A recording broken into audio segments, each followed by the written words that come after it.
Good morning students. ये video class 12 के students के लिए है। पिछले वीडियो में हम लोग एडजॉइंट ऑफ मैट्रिक्स के बारे में बात कर रहे थे और इन्वर्स कैसे निकाला जाता है उसके बारे में बात किया गया था। इस वीडियो में हम लोग कुछ थ्योरम्स के बारे में बात करेंगे जो रिलेटेड टू डिटर्मिनेंट और एडजॉइंट ऑफ मैट्रिक्स के बारे में होंगे। आगे बढ़ने से पहले लोग कुछ रिकॉल कर ले, एडजॉइंट ऑफ मैट्रिक्स निकाला कैसे जाता है। तो एक एग्जांपल के रूप में हमने स्क्वायर मैट्रिक्स लिया है ए 3/3 का स्क्वायर मैट्रिक्स, जिसमें आप A11, A12, A13 करके ये पोजीशन वाइज एलिमेंट को रिप्रेजेंट किया गया है। How many elements are here? 9 elements होते हैं। इनमें जितने भी एलिमेंट्स हैं सबके कोफैक्टर निकाले जाते हैं। कोफैक्टर कैसे निकलता है देखिए, अगर इस A1 का 1 का कोफैक्टर निकालना है तो हम लोग रिप्रेजेंट करेंगे कैपिटल A11 से। ये इसका कोफैक्टर होगा A11, इस एलिमेंट का लिखा है कोफैक्टर ऑफ A11 होगा ये। और इसका वैल्यू कितना होगा तो -1 का पावर 1 + 1। ये जो -1 का पावर 1 + 1 जो लिखा है ये 1 इसका सफिक्स यहाँ पे आएगा पावर में, और ये साइन बताने का काम करेगा। या तो ये प्लस होगा या तो ये माइनस होगा। यानी कि यहाँ पे देखिए -1 का पावर 2 हो रहा है जो कि प्लस हो रहा है, तो ये प्लस साइन होगा इसका। और फिर हम लोग क्या करेंगे, ये A11 जिस रो में है उस रो को ढक देंगे, जो कॉलम है उस कॉलम को ढक देंगे, और ये 4 एलिमेंट्स का डिटर्मिनेंट ले लेंगे। तो ये हो गया हमारा किसका कोफैक्टर, इस एलिमेंट का कोफैक्टर। अगर हम इस एलिमेंट के कोफैक्टर की बात करेंगे तो वो A12 लिखा जाएगा, और इसको हम लोग कितना लिखेंगे, -1 का पावर 1 + 2। ये सफिक्स यहाँ पे पावर में रख देंगे। देखिए -1 का पावर 3 हो रहा है, जब कोई माइनस साइन बनेगा इसका। और फिर हम लोग इस एलिमेंट का रो वाले एलिमेंट को ढक देंगे और इसको ढक देंगे, जो बचेगा ये 4 एलिमेंट उसका डिटर्मिनेंट ले लेंगे। तो इसी तरह से बाकी सबका कोफैक्टर हम निकाल सकते हैं। जितना भी कोफैक्टर निकालेंगे, जैसे कि अब ये A11 का कोफैक्टर ये कैपिटल A11 हो गया, A12 का कोफैक्टर हो गया ये, A13 का कोफैक्टर हो गया ये, सब का कोफैक्टर लिख देंगे और ये कोफैक्टर मैट्रिक्स का ट्रांसपोज कर देंगे तो वो एडजॉइंट ऑफ A बन जाएगा। ये हो गया एडजॉइंट मैट्रिक्स ऑफ A। इस तरह से जितने भी कोफैक्टर है उसको लेके ट्रांसपोज कर देंगे तो वो एडजॉइंट ऑफ A बन जाता है। दूसरी बात हम लोग ये जानते हैं कि इन्वर्स कैसे निकलता है। इन्वर्स जो होता है, अगर एडजॉइंट मैट्रिक्स को डिटर्मिनेंट से डिवाइड कर दे तो वो इन्वर्स मैट्रिक्स बन जाता है। तो ये बात हम लोग लास्ट वीडियो में भी कर चुके हैं। अब आगे बढ़ते हैं, इसमें कुछ थ्योरम्स रिलेटेड बात करते हैं। पहला थ्योरम ये कहता है कि अगर A एक स्क्वायर मैट्रिक्स है जिसका ऑर्डर n है, then A into adjoint of A is equals होगा adjoint of A into A, यानी कि determinant of A into I ये बराबर होंगे। इससे क्या आइडिया है कि अगर A मैट्रिक्स में हम उसका एडजॉइंट A मल्टीप्लाई कर दें या फिर एडजॉइंट A इंटू A करें तो वो आइडेंटिटी मैट्रिक्स और इंटू डिटर्मिनेंट्स के वैल्यू से बराबर होगा। ये आइडेंटिटी मैट्रिक्स होगा और ये डिटर्मिनेंट ऑफ A एक नंबर होगा। ये I का ऑर्डर उतना ही होगा जितना ऑर्डर इस मैट्रिक्स का होता है A का।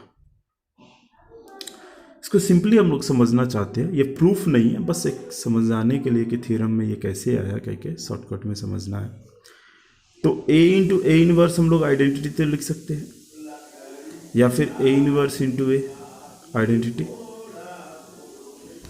तो इस इनवर्स के जगह पे हम लोग ये वैल्यू रख सकते हैं 1/डिटर्मिनेंट of A into adjoint A, या फिर यहाँ पे भी इनवर्स का वैल्यू वो रख दिया जाए। अब ये डिटर्मिनेंट ऑफ A एक नंबर होता है, इसको हम लोग इधर लेके रख दे I के साथ, तो यहाँ पे दिखेगा A के साथ एडजॉइंट A के साथ A, और ये आपको दिख गया जो कि यही वैल्यू है। सिंपल सा। हम बात करते हैं एक डेफिनेशन की ओर। सिंगुलर मैट्रिक्स किसको कहते हैं? अगर किसी मैट्रिक्स, स्क्वायर मैट्रिक्स का ही बात कर रहे हैं हम यहाँ पे जितना भी मैट्रिक्स का बात होगा सब स्क्वायर मैट्रिक्स होगा।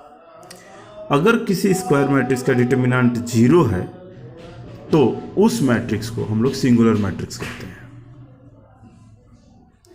और नॉन सिंगुलर मतलब अगर किसी का डिटर्मिनेंट जीरो नहीं है तो उसको नॉन सिंगुलर मैट्रिक्स कहेंगे। ये बस एक नाम है किसी मैट्रिक्स का सिंगुलर और नॉन सिंगुलर कहने का। ये क्या बताता है कि अगर जो हम लोग इन्वर्स निकालते हैं ए इन्वर्स, वो होता है 1/डिटर्मिनेंट of A into adjoint of A. तो यहाँ पे अगर डिटर्मिनेंट ऑफ ए जीरो हो जाए तो क्या होगा कि हम लोग इन्वर्स नहीं निकाल सकते, क्योंकि जीरो से डिवाइड करने को अलाउ ही नहीं है, कोई आपका वैल्यू ही नहीं एग्जिस्ट करेगा। तो शॉर्टकट में ये कहा जा सकता है कि अगर किसी का डिटर्मिनेंट जीरो नहीं है, यानी कि अगर वो नॉन सिंगुलर है, तो ही उसका इन्वर्स निकलेगा। वही यहाँ पे लिखा है नोट्स में कि अगर ए एक नॉन सिंगुलर मैट्रिक्स है देन ए इन्वर्स मिलेगा, नहीं तो नहीं मिल सकता। थ्योरम 2 की बात करते हैं। वो क्या कहता है कि अगर ए और B are non singular matrix, दोनों नॉन सिंगुलर मैट्रिसेस है, यानी कि दोनों का डिटर्मिनेंट जीरो नहीं है, तो ये बात भी ध्यान में रखना पड़ेगा कि दोनों का ऑर्डर सेम होना चाहिए। तो कहता है कि ए बी का प्रोडक्ट और बी ए का product are also non singular matrix. कहने का मतलब ए बी का डिटर्मिनेंट जो होगा वो भी जीरो नहीं होगा। तो यहाँ पे एक सिंपली समझा जा रहा है कि अगर डिटर्मिनेंट ऑफ ए जीरो नहीं है, यानी कि ए नॉन सिंगुलर है, बी भी नॉन सिंगुलर है, तो ये तो हमारा तो गिवन हो गया। और ए बी का डिटर्मिनेंट हम लोग लिख सकते हैं ए का डिटर्मिनेंट इंटू बी का डिटर्मिनेंट। अब इस चीज़ को ऐसे कैसे लिख सकते हैं ये आगे हम लोग पढ़ेंगे। तो ए बी का डिटर्मिनेंट को हम लोग ऐसे अलग अलग लिख सकते हैं। तो अगर सोचा जाए कि ये जीरो नहीं है ए का डिटर्मिनेंट और बी भी जीरो नहीं है, अब ये भी जीरो नहीं है, ये भी जीरो नहीं है, तो इसका मल्टीप्लिकेशन क्या जीरो हो सकता है? सोच के देखिए, दो नंबर दोनों जीरो नहीं है और उनको मल्टीप्लाई किया जा रहा है, तो वो कभी भी जीरो नहीं बन सकते, यानी कि इन दोनों का प्रोडक्ट भी जीरो नहीं हो सकता। इसका मतलब ये भी जीरो नहीं हो सकता। सिंपल सा आइडिया। तो अगर हम आगे बढ़े तो थ्योरम 3 इसी के बारे में हाईलाइट करता है। वो क्या कहता है कि अगर ए बी का प्रोडक्ट का डिटर्मिनेंट वो होता है ए का डिटर्मिनेंट इंटू बी का डिटर्मिनेंट, तो ये जो है इसका प्रूफ हमें करना नहीं है, काफ़ी लंबा प्रूफ होता है। बस हम लोग को थ्योरम को समझना है कि ऐसा ऐसा प्रॉपर्टीज हम लोग यूज कर सकते हैं। यहाँ पे A and B are square matrices of same order, यहाँ पे ए बी भी स्क्वायर मैट्रिक्स होगा और दोनों का ऑर्डर सेम होगा। बातें करते हैं आगे। अगर ए एक स्क्वायर मैट्रिक्स है और A is invertible, if and only if, ये IFF को हम लोग पढ़ते हैं, if and only if A is non singular matrix. तो यहाँ पे इन्वर्टिबल का मतलब क्या होता है कि इन्वर्टेबल मतलब अगर हम किसी मैट्रिक्स का इन्वर्स कर सकते हैं। अगर ए स्क्वायर मैट्रिक्स है तो उसका इन्वर्स हम तभी कर सकते हैं अगर ए नॉन सिंगुलर है। ये एक बात कह रहा है, और ये उल्टा भी होता है इन द सेंस अगर ए नॉन सिंगुलर है तो उसका इन्वर्स भी होगा, यानी कि वो इन्वर्टिबल होगा।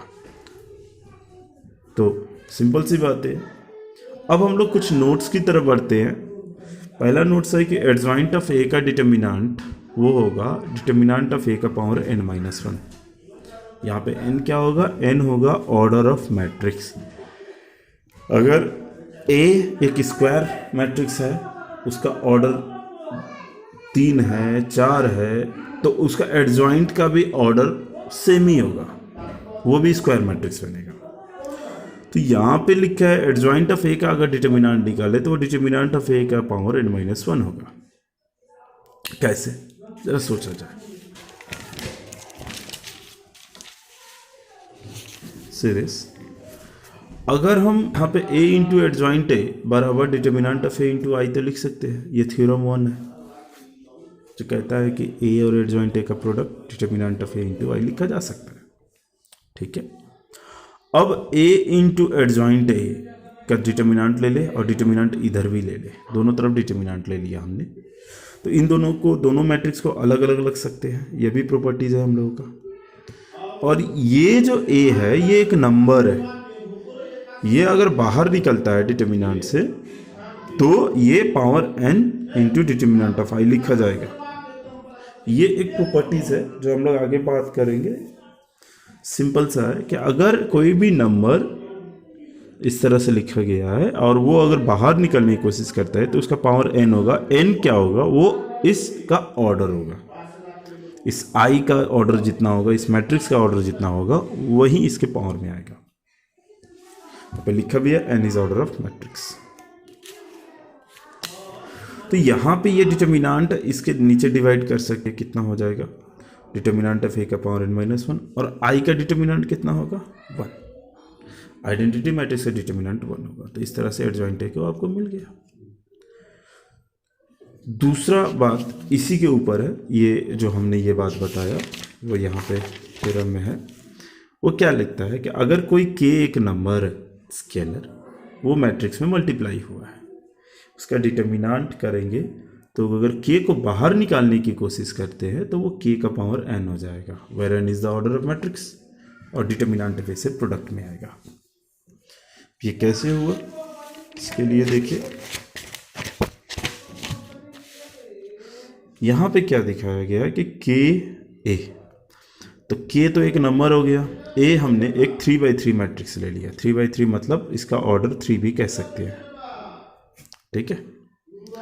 तो अगर मैं इस k को इस मैट्रिक्स में मल्टीप्लाई करने की कोशिश करूँ तो ये के सारे एलिमेंट्स में मल्टीप्लाई हो जाएगा, जैसे कि ये आप देख सकते हैं। तो सारा एलिमेंट्स में मल्टीप्लाई होगा। अब हम दोनों तरफ डिटर्मिनेंट ले लेते हैं।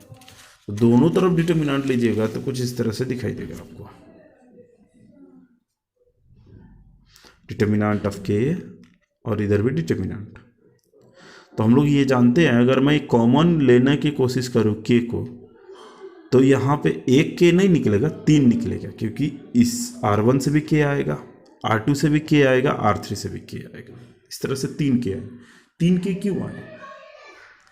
एक्चुअली यहाँ पे फर्क हो जाता है। जब मैट्रिक्स की बातें करते हैं तो मैट्रिक्स में जब मल्टीप्लाई होता है तो वो सब में मल्टीप्लाई होता है, लेकिन जब डिटर्मिनेंट में मल्टीप्लाई किया जाता है या फिर डिटर्मिनेंट से कॉमन लिया जाता है तो वो किसी रो या तो किसी एक कॉलम से कॉमन या फिर मल्टीप्लाई किया जाता है। ये थोड़ा फर्क हो जाता है।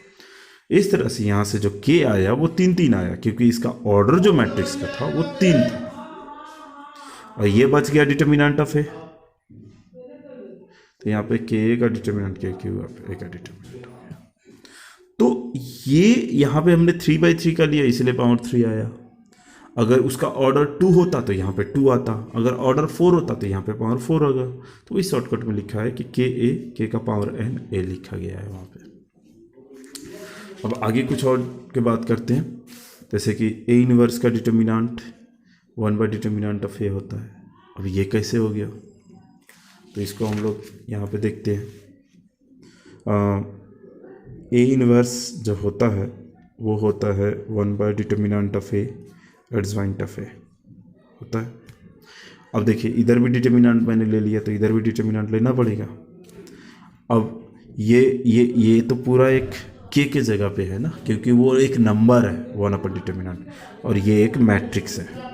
अगर मैं इसको बाहर निकालने की कोशिश करूँ तो it will be like this, इसका पावर n, k का पावर n, और ये एडजॉइंट ऑफ a का डिटर्मिनेंट, इज इट। तो ये 1 का पावर n तो 1 ही होगा, और ये डिटर्मिनेंट ऑफ a का पावर n हो रहा है, और एडजॉइंट a का डिटर्मिनेंट कितना होगा, वो डिटर्मिनेंट ऑफ a का पावर n-1 होगा। वो किसी भी ऑर्डर में ये लिखा जा सकता है। तो यू कैन सी, अगर मैं ये डिटर्मिनेंट एक नंबर है, इसका पावर n है, ये नंबर का पावर n-1 है, ये पावर लेके इसमें घटाऊंगा तो क्या मिलेगा हमें, इंडेक्स लॉ के हिसाब से डिटर्मिनेंट ऑफ a मिलेगा। इसलिए a इनवर्स का डिटर्मिनेंट आपको इतना दिखाई दे रहा है, ठीक है। अब यहाँ पे एक और प्रॉपर्टी लिखा है कि आइडेंटिटी का डिटर्मिनेंट 1 है क्या, ठीक है। तो आइडेंटिटी का डिटर्मिनेंट 1 कैसे हो जाएगा, तब आइडेंटिटी मैट्रिक्स आप किसी भी ऑर्डर का ले लीजिए। आइडेंटिटी मैट्रिक्स हम लेके दिखाते हैं, जैसे 1 0 0 1, ये 2/2 का हो गया। दूसरा आइडेंटिटी 3 ऑर्डर का लेंगे, 1 0 0 0 1 0 0 0 1, ये 3/3 का हो जाएगा। तो इसका अगर डिटर्मिनेंट लेके चलिए, चाहे इसका डिटर्मिनेंट लेके चलिए, ठीक है। इसका डिटर्मिनेंट डायरेक्ट निकाल सकते हैं, इन दोनों को मल्टीप्लाई करेंगे, इसको घटाएंगे तो 1 - 0 यानी कि 1 ही आ रहा है। अगर हम इसका भी डिटर्मिनेंट करेंगे यूजिंग एक्सपेंशन तो इसको लेंगे 1, फिर इसको और इसको ढक के इन चारों का डिटर्मिनेंट ले लेंगे। फिर ये दोनों लेने का कोई फ़ायदा है ही नहीं, तो ये 1 हो रहा है। तो इन ऑल केसेस हम लोग अगर इसका डिटर्मिनेंट देखें तो 1 आ रहा है। अब यहाँ पे लास्ट केसेस एक है एडजॉइंट ऑफ ए और उसका डिटर्मिनेंट, मतलब ए का एडजॉइंट करे वो एक मैट्रिक्स बनेगा और जो मैट्रिक्स मिलेगा उसका फिर एडजॉइंट करेंगे, फिर उसका डिटर्मिनेंट लेंगे। तो वो जो होगा वो हम लोग लिख सकते हैं एडजॉइंट ए का पावर n-1, क्योंकि अगर सोचा जाए यहाँ पे जो भी मैट्रिक्स होता है उसका एडजॉइंट हो रहा है तो उसी मैट्रिक्स का डिटर्मिनेंट का पावर n-1। और फिर ये एडजॉइंट ए का जो डिटर्मिनेंट है वो तो ए का पावर डिटर्मिनेंट का पावर n-1, तो ये n-1 मल्टीप्लाई होगा तो we can write determinant of A का पावर n-1 का स्क्वायर। ये एक और एडिशनल आइडियाज़ हो जाते हैं। आपको क्वेश्चंस 1 मार्क्स से क्वेश्चंस में लिए इस तरह से क्वेश्चंस घुमाता रहता है। तो ये थ्योरम्स, ये प्रॉपर्टीज़ वगैरह हम लोग को यूज करते हैं 1 मार्क्स का ऑब्जेक्टिव क्वेश्चंस बनाने के लिए और एक्सरसाइज के लिए। आगे का वीडियो हम बना के रखेंगे। Thank you.